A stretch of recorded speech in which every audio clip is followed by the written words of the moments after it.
रुचि त्रिवेदी जी। राधे राधे महाराज जी, आपके चरणों में दंडवत प्रणाम।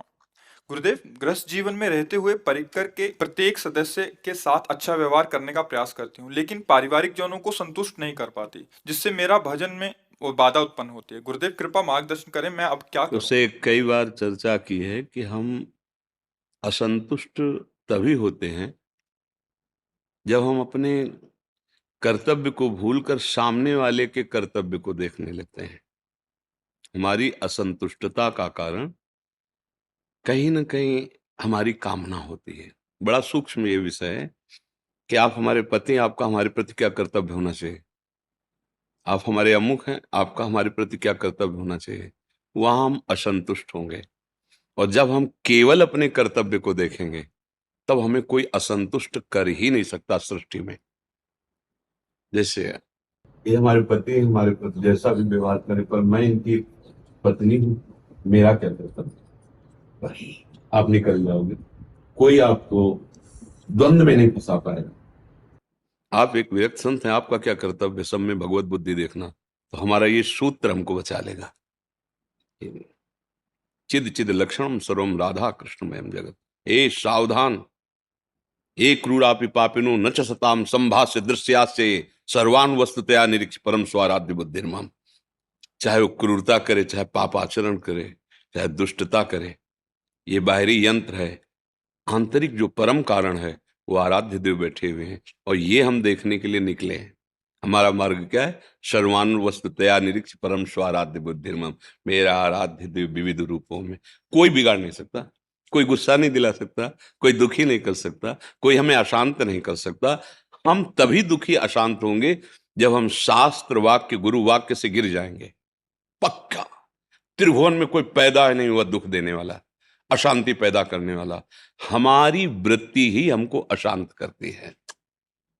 हम सबको संतुष्ट करने के लिए नहीं निकले, अपने आचार्य और गुरुदेव को संतुष्ट करने के लिए हम उपासना कर रहे हैं। उनका हर वाक्य हम व्यवहार में वैसे ही उतारे जैसे वो करें। खत्म खेल। अगर आप अपनी राग द्वेष की वृत्ति के अनुसार आरोप करके असंतुष्ट हो रहे हैं तो उसमें हमें कुछ नहीं। हमारे द्वारा कोई ऐसा आचरण ना बने तो हमारा हृदय आनंदित रहेगा। आप जो सोचो सोचते रहो, वो आपकी वृत्ति है ना जो आपको दुख दे रहे। हमारी वृत्ति के कारण आपको दुख नहीं पहुंचना चाहिए। तो अब गृहस्थ धर्म में माता पिता सास ससुर भाई भांजे विविध रिश्ते नाते आए हुए अतिथि अगर सही ढंग से कर्तव्य निर्वाह कर ले जाए तो जो एक यति को प्राप्त होती गति वही गृहस्थ को प्राप्त होती। बिल्कुल अंतर नहीं होगा। पर गृह कार्य नाना जंजाला त्येति दुर्गम सहल विशाला, बड़ा कठिन होता है ना। क्योंकि जैसे आप व्यवहार सदव्यवहार कर रहे हैं, उनको सुख पहुंचा रहे हैं और वो कटु वचन बोल रहे हैं। मतलब बेटा है, माता पिता वयोवृद्ध सेवा कर रहा है और वही गाली दे रहे हैं और आए हुए समीप में बैठे हुए व्यक्ति से निंदा कर रहे हैं ऐसा, और आप कान से सुन रहे हैं। हम इनके शौच फेंकते हैं, इनके कपड़े धोते हैं, इनको समय से भोजन दे, और यही हमारी सबसे निंदा कर। खत्म खेल। आपका आपका जो परमार्थ है वो नष्ट हो गया। हम जब अनुकूलता की मांग रखेंगे, कोई भी कामना रखेंगे, तो हमारे कर्तव्य कर्म में त्रुटि हो जाएगी, और जहां कर्तव्य कर्म में त्रुटि हुई तो हृदय अशांत हो जाएगा। उनका जो सतमार्ग के पथिक हैं, विषयी पुरुषों का नहीं, जो गिरा हुआ है उसको गिरने का क्या भय है? काली चादर में कोई रंग नहीं, वो अपना ही रंग रहता है। जो पापाचरण में अनुराग रखते हैं उनको तो इन सब बातों से मतलब ही नहीं है। जो थोड़ा सतमार्ग में चलते हैं, थोड़ा धर्म से चलते हैं, उनके लिए बातें हैं। तो हमें लगता है कि हम केवल अपने कर्तव्य का ही चिंतन करें, उनका हमारे प्रति क्या कर्तव्य है ये चिंतन करने पर हमें दुख पहुंच सकता है। कोई शिष्य है, वो अभद्र व्यवहार कर रहा है, चाह रहे हैं कि सतमार्ग में चले, नहीं मान रहा है। अब इसी सूत्र को देखो प्रभु, आपका और हमारा संबंध गुरु शिष्य का है। हम आपसे एक बार शिक्षा रूप में निवेदन करते हैं, आपको ऐसे आप जो मार्ग चयन वो ठीक नहीं है। बस इसके बाद तुरंत भगवत बुद्धि। अगर शिष्य बुद्धि रही तो गए, कोई शिष्य नहीं है, कोई गुरु ले, वही गुरु वही शिष्य, वही खेल हो रहा है।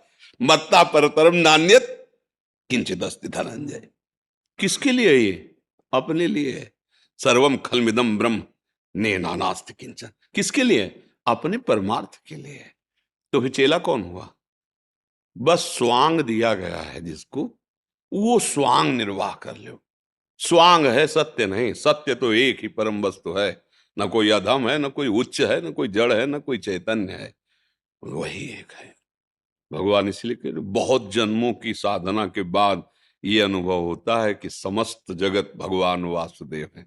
बहु नाम जन्म नावंते ज्ञानवान माम प्रपद्यते वासुदेवासुरमित समात्मा सुदृढ़। ये बात और ये बहुत जन्म हमारे हो गए, हमें इंतजार नहीं करना है। बहुत जन्मों के बाद तो मनुष्य जन्म मिला है, हो गए बहुत जन्म। बात समझनी है, मान लो तो जान जाओगे। ज्ञान मार्ग में जान करके मानना और भक्ति मार्ग में मान के जानना बहुत सरल है। मान लिया और वही है। देखो, मानने पर ऐसे चरित्र देखे गए कि ना भगवान का श्री विग्रह है, ना कोई शालीग्राम है। पत्थर का टुकड़ा दे दिया, भांग बांटने का सिल दे दिया, उससे मुरली मनोहर ठाकुर प्रकट हो गए। कहो सो कहां जहां प्रभु ने मान लिया ना कि मेरे गुरुदेव ने दिया, ये मेरे भगवान हैं। सिलपिल्ले बाई का चरित्र आता है, धन्ना जी का चरित्र आता है। मान ले तो मान लो, आपके पति साक्षात भगवान है, आपके सास ससुर में भगवान है, आपके बेटे के रूप में वात्सल्य सुख पाने के लिए भगवान है। अब समस्या ही नहीं। हमें सेवा भाव करना है उनके प्रति, उनसे हमें अपनी अनुकूलता की चाह नहीं करनी। सिद्ध पुरुष का लक्षण है। अब यही तो साधना है इसे। अब फिर मनमानी आचरण, चाहे गृहस्थ हो चाहे विरक्त, दुर्गति भोगनी पड़ेगी। ये गृहस्थी विरक्ति से कोई नहीं। अवश्य में भोक्तव्यम कृतम कर्म के अलावा फिर तो सब प्रपंच ही है। हमने तो इतना किया, उसने ऐसा क्यों नहीं किया? इसी में फंसाए है माया। माया का काम है भगवत विस्मरण करा करके राग द्वेष की वृत्तियों का जाल बुनकर समय नष्ट करना।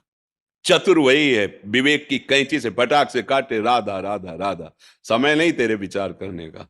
अब वही होगा जो प्रभु ने विधान कर रखा है। कर्तव्य हम कर रहे हैं, परिणाम की चिंता नहीं। राधा राधा राधा, मंगलमय हो जाएगा।